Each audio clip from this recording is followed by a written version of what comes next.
This mutation is called Rubber and Glue, and it is being played on Void Launch. We have 3 mutators active. We have Double Edged, we have Diffusion, and the Temporal Field. So this is what's going on over here. Karax is doing his fast expand. Double Edged and Diffusion are a very nasty set of mutators. The amount of damage reflect is just pretty ridiculous. And the other thing I have also realized is I'm not actually sure why they call it Rubber and Glue. Someone might be able to let me know in the comments as to why Rubber and Glue. I'm not really sure, but yeah, so Double Edged and Diffusion are basically the 2 mutators that are going to be causing a lot of problems. The damage reflect combined with the diffusion makes units very tanky, and it does mean that your units end up taking a lot more damage than they would normally be expecting. Handhorner and Karax, I think, are okay commanders to do this. Karax might be able to get away with static defense build. Oh, he's going for a unit cost build here, so he might be doing a unit-centric build. The repair beam from Karax makes it a very efficient kind of commander to deal with these things. And we have a stronger death chance, double salvage, and a magmine cooldown reduction. So I guess maybe the idea is to have just a large number of magmines that are being used to deal damage to this stuff. And you can see over here now the problem that is occurring.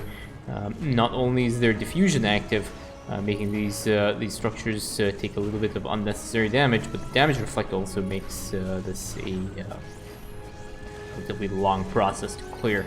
Now the one thing to also note is when you are playing against the double-edged mutators, sometimes having a low DPS unit might be more effective than having a high DPS unit. So just having multiple low DPS units instead of one high DPS unit might be a little bit better. Perfect example of this is Nova's Marines versus Nova's Liberator, for example. Nova's Liberator can end up wrecking itself because it just has such a high damage output. Just getting a bunch of Marines that are not upgraded might be able to help a little bit. So there are a bunch of magmines here. They do end up cleaning out a good number of this, and now there's an orbital strike here to just end up cleaning up whatever's left of the cells from the attack wave, and that is that. We have a photon cannon here that is being repaired by the repair beam, and that seems to be okay for the most part. And it is actually regenerating HP as well from the okay, it's called the reconstruction beam apparently, but repair beam, reconstruction beam, pretty much the same thing. Temporal field comes up on here, irrelevant to the rest of the mission, and both commanders seem to be teching up like normal over here.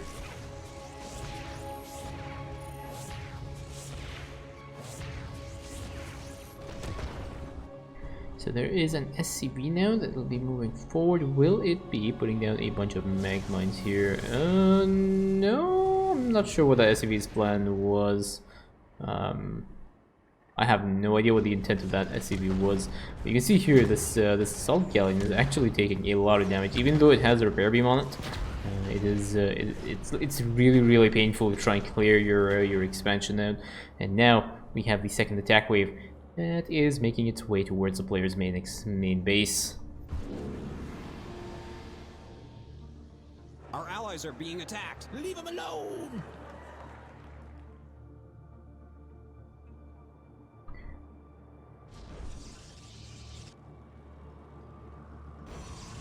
Okay, so the stack wave now has made it to the player's bases. I think these magmines are going to pretty much end up missing their marks here, which is also a bit of a problem. We do have a few orbital strikes that end up cleaning up the rest of the attack wave, and some more magmines get dropped over here.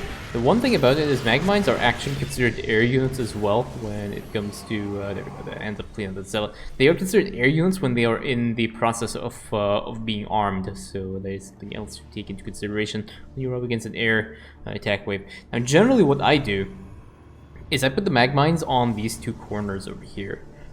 This was a little trick I learned from someone while I was streaming. If you put the magmines in these kinds of corners, the attack wave that ends up splitting ends up running through the magmines and it will end up getting wiped as well. But yeah, that is one of the strategies that you can use there. It's also now a strike fighter platform, the 3 strike fighter platforms in the process of construction. So I guess the idea is maybe to use the strike fighter platforms with executioner missiles. I don't know what is going on. Yeah, I have no idea what is going on there.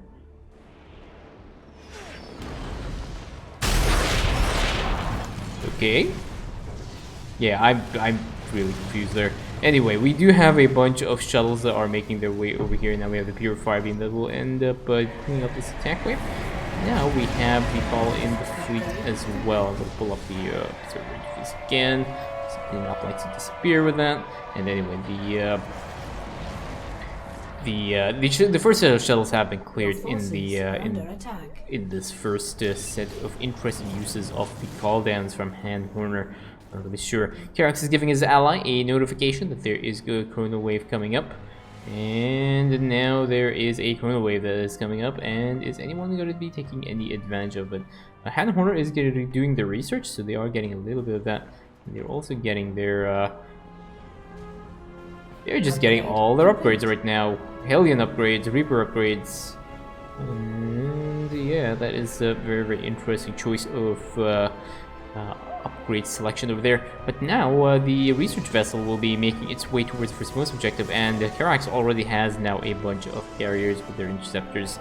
So carriers are actually also a good choice here for Karax. He has the access to the repair beam, which does make the carriers a little bit more effective. But just having 3 carriers out is already good enough to be able to deal with the research. Just look at that macro over there. Like, he has almost no resources remaining. Upgrade complete. It just goes to show you, like, if you are, you know, if you do know what you're doing and you're doing a build reasonably well, like, the first set of shuttles would have been cleared by these cannons over here. So, yeah, we're relatively high-end Karax. But what is your plan?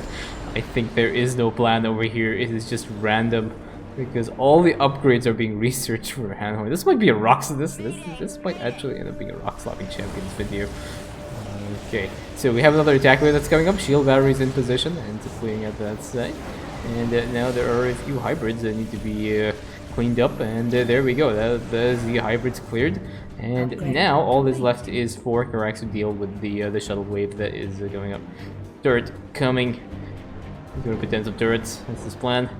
Okay. So, unit-wise, Karax has 3 carriers so far. He is producing another 2 more carriers, so that will bump up the numbers a little bit. One of the issues with Karax in the early game, if he is doing such a mass carrier build, is they're not very effective. You can see over here, like, they are kind of struggling. But see how Karax is utilizing his Spear of Adun to just complement the amount of damage output that these carriers have.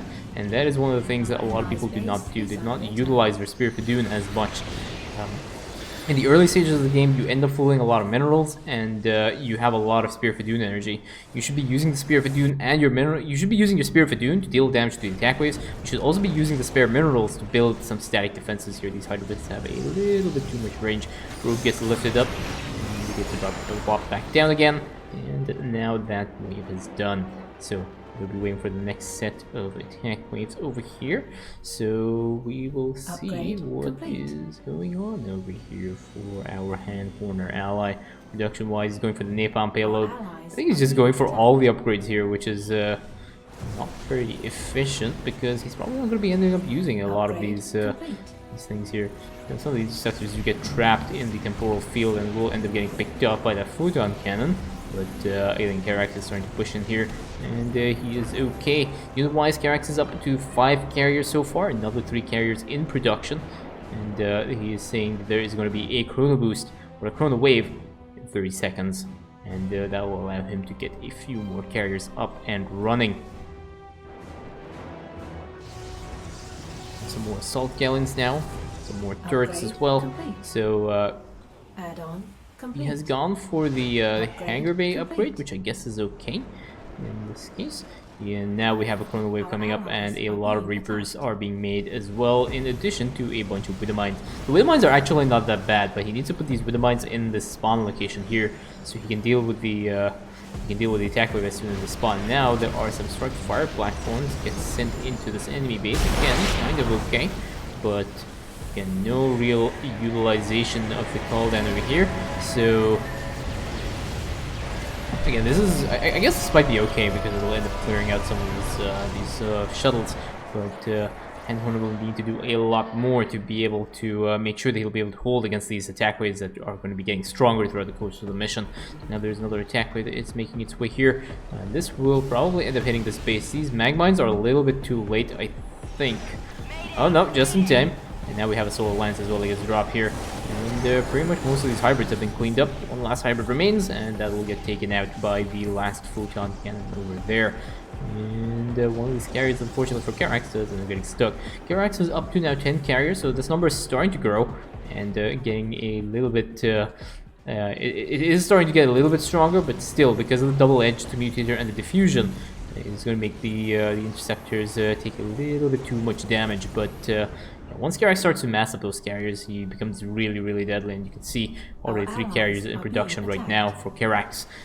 And Karax is going to start pushing into this last bonus objective area. He's trying to clear the side out. You can see here, you can see just the Interceptors just dying off as they start dealing damage here. Karax is already at the level 3 attack upgrade. He's already gone for level 1 armor upgrades as well, so that is kind of good. These carriers and these strike fighters have actually got stuck by the temporal field, which is something you very rarely see. But anyway, this is a carrier versus carrier fight. There's another temporal field that comes down here, but Karax moves out of the way. That. And again, there is a miss here on the strike fire platforms because he, I think, only took out the High Templar there. The Zealots are still standing, and now the next research vessel is going to land. And let's see, this is good Magmine positioning here. You can end up wiping out the attack wave as soon as they spawn. So another attack wave here that ends up being cleaned up again. A few more units left over, but this will be ending. There's another targeting here from the strike fire platform. It's cleaning up those Zealots, and now just a bunch of shuttles are remaining. These shuttles will end up getting cleared up by this. And over here we have also another bunch of shuttles. Again, there's enough Karax static defense at the bottom here to deal with that. Another bunch of Magmines, very nice positioning again on the Magmines, ends up clearing out the that attack wave that has spawned. A few hybrid Behemoths that are still alive, and that Purifier Beam is going to do no damage to them because these hybrids have a lot of HP. Widowmines do get caught out, which is very unfortunate because a lot of these Widowmines do end up going down, but because of their death effect they have, they do end up dealing a lot of damage to the hybrid, and that hybrid ends up getting killed off finally. There's one Tuna Fish hybrid that is remaining right now, and 2 cannons here. I don't think this cannon is going to be enough, but there is another Magmine detonation here, and a few more orbital strikes clearing out, and that is the positioning of the Widowmines that I was talking about. That positioning is actually very important. Once you have these Widowmines in that kind of position, the attack waves that spawn just end up getting completely wiped by the explosion, and not a moment too soon, because now we have the triple shuttle wave that'll be coming up, and the attack wave that comes up with this shuttle wave is actually pretty scary. So there we go. Karax is starting to push in now. How many carriers does Karax have? He has about 16 carriers right now, so that is getting up there, but still Karax needs a few more. He is unfortunately supply blocked at the moment, is unable to produce any more carriers, so he's going to need to use a few, put down a few more pylons. He'll be good to go. And next out his carrier count. And you can just see the amount of damage output. Like a lot of these interceptors, these carriers have no interceptors left because the double-edged diffusion is causing them to all be killed off now. And now we have the shuttle wave here. This carrier is a little bit too close to the attack wave. As soon as the attack wave starts to spawn, it will be a bit of a problem. And now that carrier just gets completely cut off, and the attack wave had spawned and ends up wiping out the Magmine field that was not the Magmine, the Widowmine field that had been put on this side. But that is okay. The attack wave has been dealt with, which means the side is not going to get hit, and there are enough static defenses on here to end up holding this side. A few more Reapers to get sent, but they decide to go and hug the hybrid while the fusion is active, and that ends up causing a lot of unit losses. Overall, a total of, actually surprisingly, only 12 Reapers are lost in there, and 22 Widowmines, but those Widowmines can be replaced. Widowmines are following Reapers for some reason, and yeah, Karax is continuing to push through onto this side here. There is an attack wave that has spawned. I do think there is just one random unit in the attack wave that I got warped in the wrong direction, I think. Your forces are under attack. Yeah, there we go. So that is the issue with the double edge. As soon as a Widowmine goes off, that basically ends the Widowmine's career as a damage dealing unit, because double edged is active and ends up wiping out a lot of these things. So there is the next shuttle wave now that has been spawned. There's a hybrid behemoth on this side. Generally what I do is I put down a few Kaidaran monoliths here at the back to just deal with some hybrids. But one of the issues that Karax is having is, like, he's so gas dependent right now, and he needs to just build the extra he needs to build like gas reserves so that he can put down his carriers and get enough carriers out. So that is why Karax is not able to use Haidar and Monolith at the moment. But I think Karax is okay here. His carriers are taking a huge hit, and you know, he's losing a few of the carriers here due to the Diffusion Mutator. But I think all in all, he's okay. There is another attack wave that has spawned, and unfortunately, now this is a full-blown attack wave that will start attacking Karax's carriers. And the carriers have no interceptors left because those interceptors have been wiped due to Diffusion, which is one of the things why it is a little bit tricky. And now there's going to be a focus fire down onto that carrier as well, as the second carrier down, and this one also gets caught out by the attack wave. And I think this carrier is also going to end up getting cleaned up. I think, yeah, it is getting taken out, and now this one as well is going to get focus fire down. And now there is an emergency orbital strike to try and keep the carrier alive. Unfortunately, it is a moment too late. That carrier also has been lost. A total of 7 carriers have been cleared out from Karax's arsenal, and but Karax is just going to continue pushing through. He's okay, he doesn't really mind. And again, you can see these interceptors just all one by one just getting nuked here by Diffusion, and that is one of the main problems with the Diffusion Mutator. I very much prefer to use units with a larger range. The hybrids over here. And, yeah, the hybrid will end up taking out a few of these structures, but eventually it will end up getting cleaned up as well.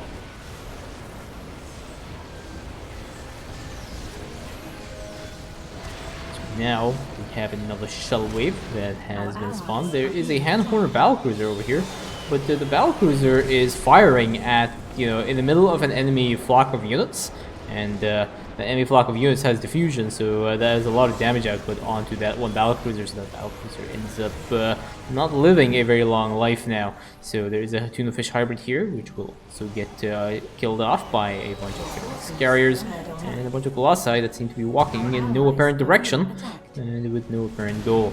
But now a huge attack wave has spawned on this side, and unfortunately this is an air attack wave, which means Hand Horner it will be unable to clear that with their Stark Fire platforms. And yeah, we do have a few more shuttles that are making their way over here. There's a Purifier Beam that gets dropped here. That Purifier Beam actually ends up being an MVP, pretty much weakening the brunt of the attack wave. There are a few hybrid behemoths that are left over, but those hybrids will end up getting cleaned up. One of Karax's carriers still getting picked off on this side. A few more shuttles on here. Those shuttles will end up getting killed off, but now there are 2 more shuttles that are still making their way on here, and the hybrid behemoth is dealing a lot of damage to the static defenses of Karax. And notice how it's focusing Karax's static defenses, because those static defenses can attack the hybrid. Some wraiths get dropped as well. Again, you can see how tanky these units are just because they have the Diffusion Mutator. These shuttles will end up getting cleaned up now. Last shuttle also ends up going down. That hybrid is still alive, still giving a lot of damage, but that is pretty much all the shuttles done. All the shuttles have been destroyed, all the bonus is done, and that is GG.